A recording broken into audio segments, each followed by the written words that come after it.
Bagian sampai ada Yuk. Assalamualaikum warahmatullahi wabarakatuh. Kali ini saya akan membahas pertemuan 3 Kapita Selekta dengan tema studi kasus ICTU. Saya Bilal Kesar Adafi dengan NIM 4151901011. dan saya Alfian Nur Halim dengan NIM 415190101009. Next.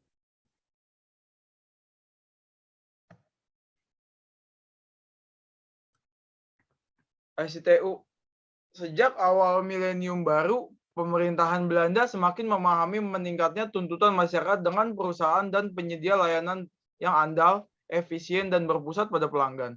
Untuk memfasilitasi transformasi ini, Kementerian Dalam Negeri Belanda dan Kingdom Relation memutuskan untuk membentuk organisasi sementara yang bertanggung jawab atas pengembangan layanan generik yang dapat digunakan organisasi publik untuk meningkatkan penyedia layanan mereka. Organisasi yang disebut ICTU ini didirikan pada tahun 2001 dan sejak itu terlibat dalam pengembangan beberapa layanan ini. Salah satu layanan ini adalah DIGID atau Digital Identity yang memungkinkan warga dan organisasi untuk mengautentikasi diri mereka sendiri untuk layanan publik melalui internet. Selain sebagai penyedia layanan generik, ICTU juga terlibat dalam pengembangan arsitektur referensi. Arsitektur referensi ini yang disebut NORA bertujuan untuk memandu desain arsitektur bisnis, sistem informasi, dan teknologi organisasi pemerintah Belanda. NORA adalah kumpulan model, deskripsi, dan prinsip yang semuanya didefinisikan dalam bentuk artikel substantif dan diklasifikasikan oleh model yang digambarkan pada gambar 1.1 ini. Ini adalah gambar NORA Classification Framework yang berfokus pada interoperabilitas organisasi publik dengan lingkungannya.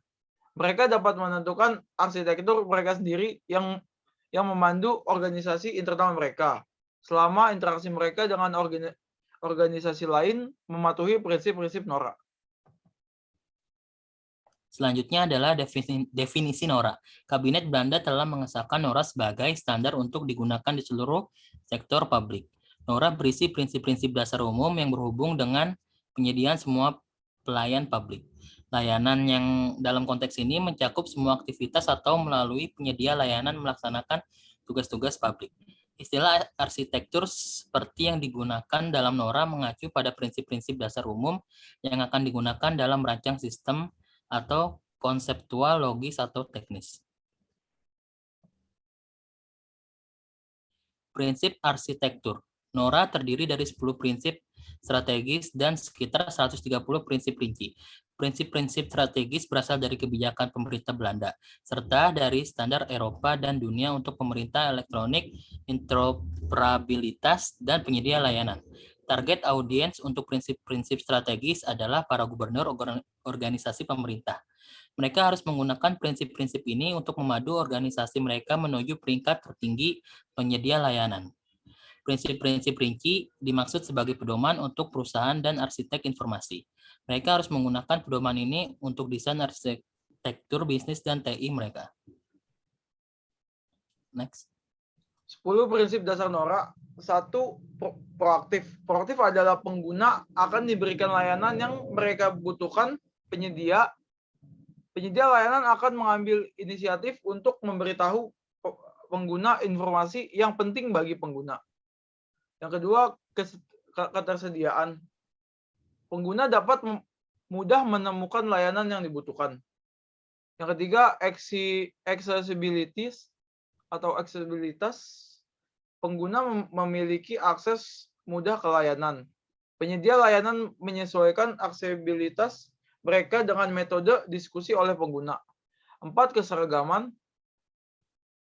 Pengguna mengalami keseragaman dalam penyedia layanan melalui penggunaan solusi standar. Yang kelima, paket. Pengguna ditawarkan layanan terkait sebagai satu paket. Nah, yang keenam adalah transparan. Pengguna memiliki akses ke informasi yang relevan. Informasi ini mencakup informasi umum tentang layanan aktual dan spesifik data tentang pengguna itu sendiri. Yang ketujuh, redundancy. Pengguna tidak dihadapkan dengan pertanyaan berlebihan, prosedur, dan peraturan yang sederhana, sehingga pengguna perlu hanya memberikan sedikit informasi. Yang kedelapan, kerahasiaan. Penyedia layanan menjamin bahwa informasi tersedia hanya untuk orang berwenang dan hanya akan digunakan untuk tujuan pengumpulan.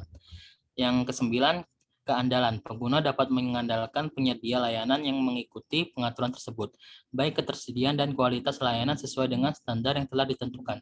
Yang terakhir adalah open to feedback. Pengguna dapat mengirim koreksi, keluhan, dan lain-lain ke layanan penyedia, baik atas permintaan atau atas inisiatif sendiri. Next.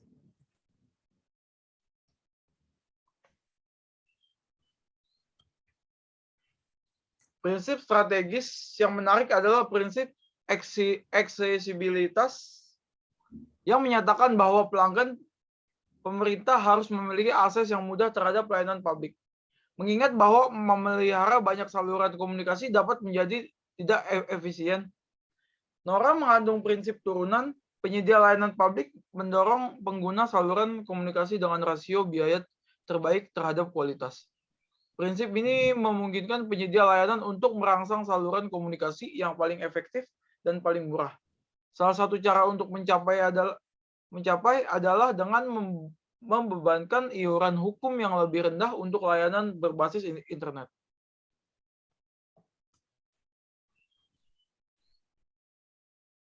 Ini adalah penjelasannya untuk prinsip aksesibilitas. Ya, dia termasuk ada pelanggan, pemerintah harus memiliki akses mudah dengan layanan publik. Yang kedua, terdapat motivasi dan penjelasannya, kemudian implikasi. Nah, prinsip-prinsip ini meningkatkan kepuasan pelanggan tetapi juga mengarah pada perbaikan dalam penyediaan layanan. Mereka menunjukkan bahwa prinsip-prinsip arsitektur dapat bermanfaat bagi penyedia serta konsumen layanan. Terima kasih. Sekian presentasinya. Kurang lebihnya mohon maaf dari kami. Wassalamualaikum warahmatullahi wabarakatuh.